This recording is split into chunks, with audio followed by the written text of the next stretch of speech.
আনকোয়েশ্চনেবলি the best Bangladesh, কোনো সন্দেহের কিছু ছিল না। সব সব জায়গা থেকে, সব অঞ্চল থেকে সবচেয়ে ভালো ছাত্ররা ঢাকা কলেজে আসত। এখানে তখন প্রফেসর ছিলেন আমাদের জালালউদ্দিন সাহেব, ভেরি ওয়ান্ডারফুল ক্যারেক্টার, খুবই মানে প্রশাসক হিসাবে একেবারে আমি বলবো যে কঠোর, আবার শিক্ষক হিসাবে উনি খুবই নরম ছিলেন।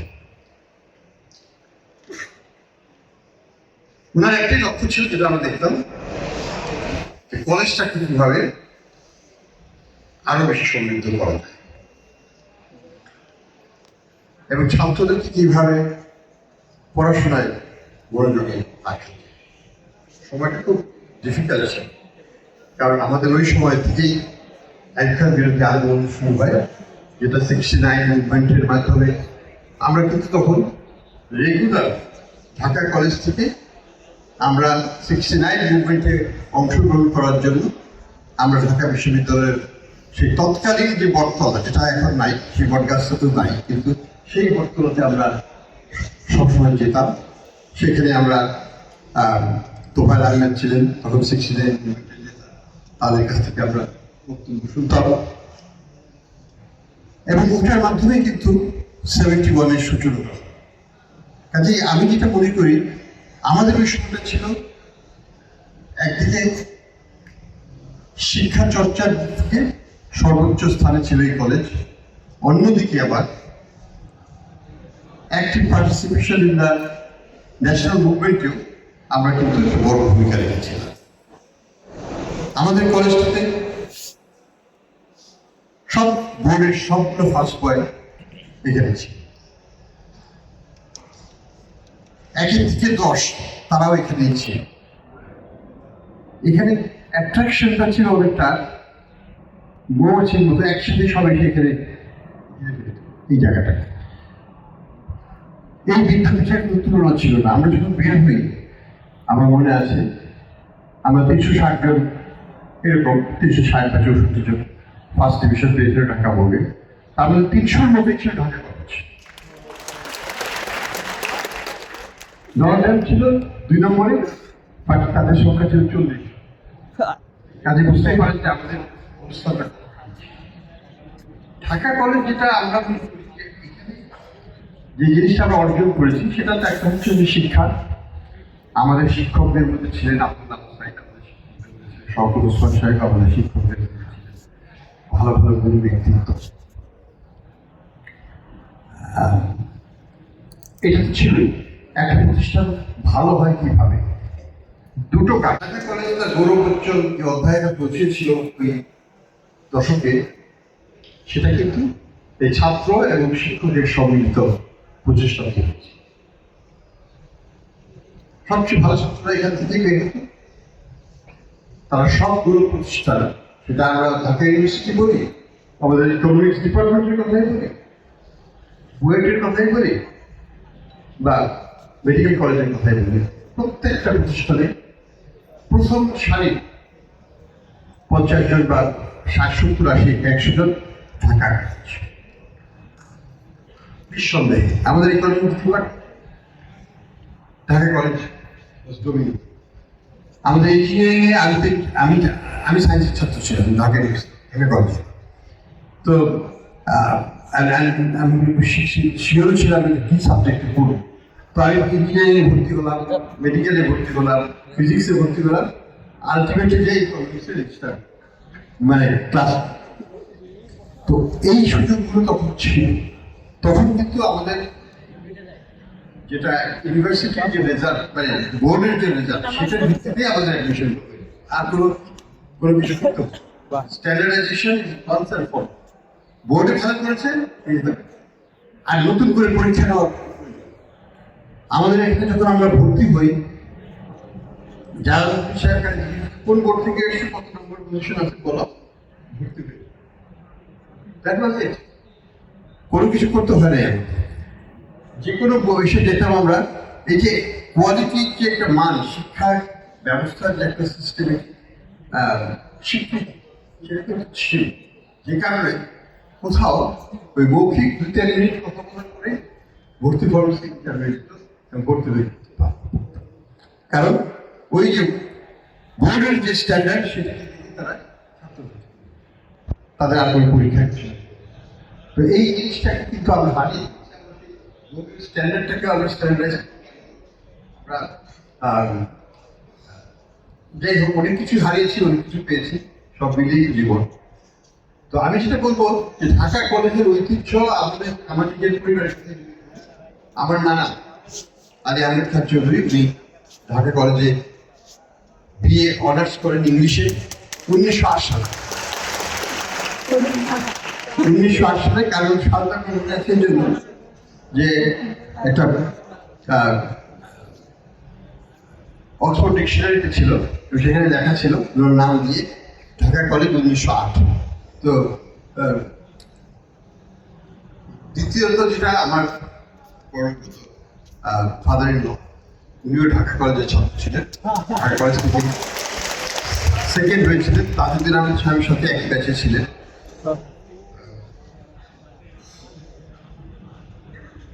তৃতীয়ত হচ্ছে আমি মাঝখানে আমার ফাদার অবশ্য ঢাকা কলেজে আসেননি, উনি গিয়েছিলেন কলকাতা ইসলামিয়া কলেজে। উনি ওখান থেকে কলকাতা ইউনিভার্সিটি থেকে উনি পড়াশোনা করেন। উনি এই ঢাকার দিকটা আসা হয় না, উনি সরাসরি টাকা দিয়ে কলকাতার দিকে চলে যান। ফলে একটু পথভ্রষ্ট কিনা জানি না, বাট অন্যদিকে ডাইভার্টেড ছিলেন। But he was very gift, he was a very bright student. হয়তো সেটা একটা কারণ, যে কারণে সরাসরি কলকাতা ইউনিভার্সিটির দিকে চলে গেছে। তো যাই হোক, আমি আমাদের প্রজন্মের তৃতীয় ঢাকাবর্ষের ছাত্র, তাও 60 বছর হয়, এবং এটা আমরা গর্বিত ছাত্র। আমরা সবসময় মনে করি যে আমাদের ব্যাচে যারা ঢাকা কলেজে, ঢাকা ইউনিভার্সিটি, ঢাকা বোর্ডে ফার্স্ট হয়েছিল, সেকেন্ড হয়েছিল, থার্ড হয়েছিল, সবই এখানে একই জায়গায় আমরা পড়ি। পৃথিবীর বিভিন্ন প্রান্তে, প্রায় সব প্রান্তে তারা এখন ছড়িয়ে আছে। তারা বিভিন্ন কর্মক্ষেত্রে, কেউ ডাক্তার হয়েছে, কেউ ইঞ্জিনিয়ার হয়েছে, কেউ আমাদের অর্থনীতিবিদ বা শিক্ষক হয়েছে, বিভিন্ন পেশাতে। এমন কোনো জায়গা নাই, এমন কোনো শহর নাই যেখানে ঢাকা কলেজ। এটা আমাদের একটা বিশাল বিশাল গর্বের বিষয়। আমরা সবসময় আমাদেরকে রেফার করি, এবং এখানে যারা ছাত্ররা আছে তারাও ভবিষ্যতে এই ধারাবাহিকতাটা বজায় রাখবে, এটা নিয়ে কোনো সন্দেহ নাই। কারণ আমাদের একটা ঐতিহ্য আছে, আমাদের একটা গর্ব আছে যে আমরা ঢাকা কলেজের ছাত্র। আমরা যেটা ইউনিভার্সিটিতে আমরা সেটা মেজরিটি, সেটা ইকোনমিক্স ডিপার্টমেন্টে করি, সেটা ইঞ্জিনিয়ারিং করি, বা সেটা আমরা ঘুরতে ঘুরতে যখন মেডিকেল কলেজে যেতাম সেখানকার ছাত্রদের কথাই বলি, সবাই ঢাকা কলেজে আছে। এখানে একটা যে বাইন্ডিংটা হয়ে গেছে, সেই বাইন্ডিংটা কিন্তু চিরকাল। অর্থাৎ আমি কিন্তু এটা থাকি, আমাদের সাথে যারা আছে ঢাকা কলেজে, তারা আর্টসের সায়েন্সের হোক, তাদের সাথে সম্পর্ক এখনো বিরাট। এখনো কথা হয়, টেলিফোনে কথা হয়, বা আসলে দেখা হয়, বা আপনাকে দেখা হয়। এই যে একটা বন্ধন, এবং কোয়ালিটেটিভ বন্ধন, সেটা কিন্তু ঢাকা কলেজ ছাড়া অন্য খুব কম জায়গাতেই পাওয়া সম্ভব। হয়তো কলকাতা ইউনিভার্সিটি হতে পারে, অন্য জায়গায় হতে পারে, কিন্তু আমাদের এখানে একমাত্র ঢাকা কলেজ এই অফার। সেই জন্য আমরা অবশ্যই, আমি মনে করি যে আমাদের যে অগ্রযাত্রা, এটার একটা বড় ভূমিকা আছে ঢাকা কলেজের, এবং ঢাকা কলেজের যে পারিপার্শ্বিক, এখানে সব ধরনের ছাত্ররা ছিল। আমাদের ব্যাচে একদিকে ছিল সব ফার্স্ট ক্লাস, মানে ফার্স্ট হওয়া, তারা বোর্ডের সব প্লেস পাওয়া ছাত্ররা। আবার এখানে আমার সাথে সহপাঠী ছিল শিক্ষাবাদ, সে সেকেন্ড ডিভিশন পেয়েছে, কিন্তু আর্টস কলেজে তখন ভর্তি হয়েছে। এখানে কিন্তু আমাদের জালালদের বলা হতো যে কট্টর মুসলিম লীগার, কিন্তু উনি কিন্তু এখানে কোনো ভেদাভেদ করেন, যোগ্য হয়েছে উনি নিয়ে নিয়েছেন। আমাদের এখানে যেটা ছিল, একদিকে পড়াশোনা হতো, আবার একদিকে তারুণ্যের যে রক্তের টগবগানি সেটাও তো ছিল। কাজেই আমরা ক্লাস শেষ হলে বা ক্লাসের ফাঁকে ফাঁকে আমরা দল বেঁধে ঢাকা ইউনিভার্সিটি চলে যেতাম। অনেকটা ঢাকা ইউনিভার্সিটিকে আমরা ধরেই নিতাম, তো আমাদেরই বিদ্যাপীঠ, আমরা তো যাবোই সেখানে। সেখান থেকে আমরা কিন্তু কিছুটা হলেও আন্দোলনের চর্চাটা আমরা করতাম। এটা আমাদের ছিল শিক্ষার সাথে। আমরা কিন্তু সমাজ হিসেবে আমরা বিকশিত ছিলাম না, এবং যেটা আমি দেখলাম যে আমাদের ঢাকা কলেজ বর্তমান যে জুলাই মুভমেন্ট, সেখানে বড় ভূমিকা রেখেছে। অতীতেও সবসময় 69 মুভমেন্ট, 71 মুভমেন্ট সবসময় ঢাকা কলেজের ভূমিকা অনস্বীকার্য ছিল, এবং এটা এখন ধারাবাহিকভাবে বলে যাচ্ছে। আমাদের শিক্ষা চর্চাও করতে হবে, আবার আমাদেরকে আমাদের সমাজের কথা চিন্তা করতে হবে, রাজনীতির ইয়াঙ্গার জেনারেশন। সত্যি কথা বলতে আমাদের সমাজকে অনেক সময় টেনে শর্ট, ইন দ্য সেন্স আমি বলবো, যখন যারা আমাদের মতো প্রাপ্তবয়স্ক আমরা যখন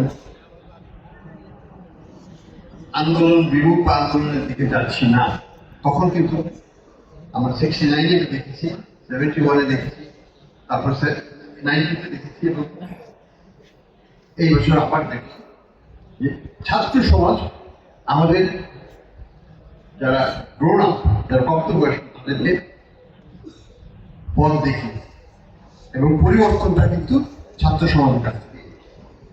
কাজেই আমরা যেটা আশা করব যে ভবিষ্যতে আমাদের ছাত্র সমাজ তাদের শিক্ষাকে অবশ্যই ভুলবে না, শিক্ষাটাই তাদের প্রধান হাতিয়ার, কিন্তু সাথে সমাজ, রাজনীতি, আমাদের সমাজ, আমাদের পরিবেশ, এগুলোকে নিয়ে তাদেরকে ভাবতে হবে, চিন্তা করতে হবে, এবং প্রয়োজনে উচ্চস্বরে প্রতিবাদ করতে হবে। এটা তাদের, এবং ঢাকা কলেজের ছাত্ররাও সেই ভূমিকা অতীত করেছে, সামনেও করবে, এটাই আমি আশা। আমি আগে যেটা বলেছি, প্রত্যেকটা প্রতিষ্ঠানের ঐতিহ্য ধরে রাখার দায়িত্ব হচ্ছে নতুন প্রজন্ম। 180 বছরের উপরে যে ধারাবাহিক হয়েছে ঢাকা কলেজ থেকে, সেটাকে ধরে রাখার দায়িত্ব দুটো শ্রেণীর উপর, এবং ছাত্রদের। হার্ভার্ড বা MIT-র কথা যদি ধরি, তারা কিন্তু বিল্ডিং নির্ভর প্রতিষ্ঠান, তাদের মেইন দিক এটা চালমান থাকবে যতদিন টিকিট থাকবে, এবং এটা গুণগত মান সেটা ধরে রাখা যায়, আরো কিভাবে বাড়িয়ে নেওয়া যায়, বাড়ানো যায়, সেই প্রচেষ্টা ছাত্র সমাজে বসে করে যাবে। এই আশাবাদ নিয়ে আমি শেষ করছি। ধন্যবাদ।